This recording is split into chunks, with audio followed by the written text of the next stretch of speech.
ನಾಳೆ ಪಂಚ ರಾಜ್ಯಗಳ ಚುನಾವಣಾ ಫಲಿತಾಂಶ. ಪೂರ್ವದ ಹೆಬ್ಬಾಗಿಲಿನಲ್ಲಿ ಅಗ್ನಿಪುತ್ರಿ ಪರೀಕ್ಷೆ, ದ್ರಾವಿಡ ನೆಲದಲ್ಲಿ ಮೊದಲ ಬಾರಿ ತ್ರಿಕೋನ ಸ್ಪರ್ಧೆ, ದಶಕಗಳಿಂದ ಅಲುಗಾಡದ ಕೇರಳದ ಕೆಂಪುಕೋಟೆ ಏನಾಗಲಿದೆ?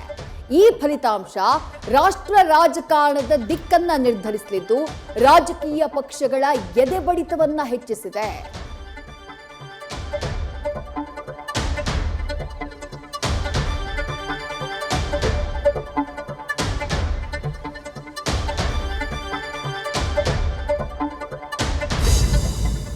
ಇತ್ತ ರಾಜ್ಯದಲ್ಲಿ ಪವರ್ ಫೈಟ್ ಮಧ್ಯೆ ಉಪಸಮರ ಫಲಿತಾಂಶ ಪ್ರಕಟ ಆಗಲಿದೆ.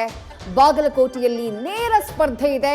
ಆದರೆ ದಾವಣಗೆರೆ ದಕ್ಷಿಣದಲ್ಲಿ ಕಾಂಗ್ರೆಸ್ಗೆ ರಿಸಲ್ಟ್ ಟೆನ್ಷನ್ ಹೆಚ್ಚಾಗ್ಬಿಟ್ಟಿದೆ. ಮತ ಎಣಿಕೆಗೆ ಚುನಾವಣಾ ಆಯೋಗ ಸಕಲ ಸಿದ್ಧತೆಯನ್ನ ಮಾಡಿಕೊಂಡಿದ್ದು ಭಾರೀ ಬಿಗಿ ಭದ್ರತೆ ಕೈಗೊಳ್ಳಲಾಗಿದೆ. ಬೈ ಎಲೆಕ್ಷನ್ಗೂ ಮುನ್ನ ದಿನವೇ ಶೃಂಗೇರಿಯಲ್ಲಿ ಕೇಸರಿ ಮಿಂದೆದ್ದಿದೆ.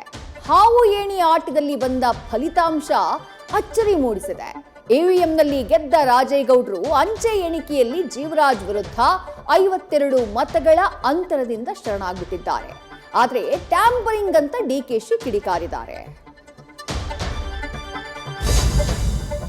ಕಮರ್ಷಿಯಲ್ ಗ್ಯಾಸ್ನಿಂದ ಹೋಟೆಲ್ಗಳ ಹೊಟ್ಟೆ ಮೇಲೆ ಏಟು ಬಿದ್ದಿದೆ. ರೇಟ್ ರಬಲ್ನಿಂದ ಕಂಗಿಟ್ಟ ಹೋಟೆಲ್ ಉದ್ಯಮ ಪ್ರಧಾನಿ ಪತ್ರ ಬರೆದಿದೆ. ಸ್ವಲ್ಪ ಕರುಣೆ ತೋರಿ ಅಂತ ಮನವಿ ಮಾಡಿಕೊಂಡಿದೆ. ದರ ಏರಿಕೆಗೆ ಸಚಿವ ಮುನಿಯಪ್ಪ ಕೆಂಡುವಾದ್ರೆ ಕೇಂದ್ರ ಸಚಿವೆ ಶೋಭಾ ನಿರುತ್ತರರಾದರು. ಮಧ್ಯಪ್ರಾಚ್ಯ ಯುದ್ಧ ವಿರಾಮಕ್ಕೆ ಹೊಸ ಟ್ವಿಸ್ಟ್ ಸಿಕ್ಕಿದೆ. ಶಾಂತಿ ಸಂಧಾನದ ಡ್ರಾಮಾ ಬಳಿಕ ಅಮೆರಿಕ ಮುಂದೆ ಇರಾನ್ 14 ಬೇಡಿಕೆಗಳನ್ನ ಇಟ್ಟಿದೆ. ದಾಳಿ ಮಾಡಲ್ಲ ಅನ್ನೋ ಖಾತ್ರಿ ಕೇಳಿದೆ. ಆದ್ರೆ ಅಮೆರಿಕ ಯಾವುದೇ ಅಂತಿಮ ನಿರ್ಧಾರಕ್ಕೆ ಬಂದಿಲ್ಲ. ಮಿಸ್ ಬಿಹೇವ್ ಮಾಡಿದ್ರೆ ಯುದ್ಧ ಅಂತ ಎಚ್ಚರಿಕೆ ನೀಡಿದೆ.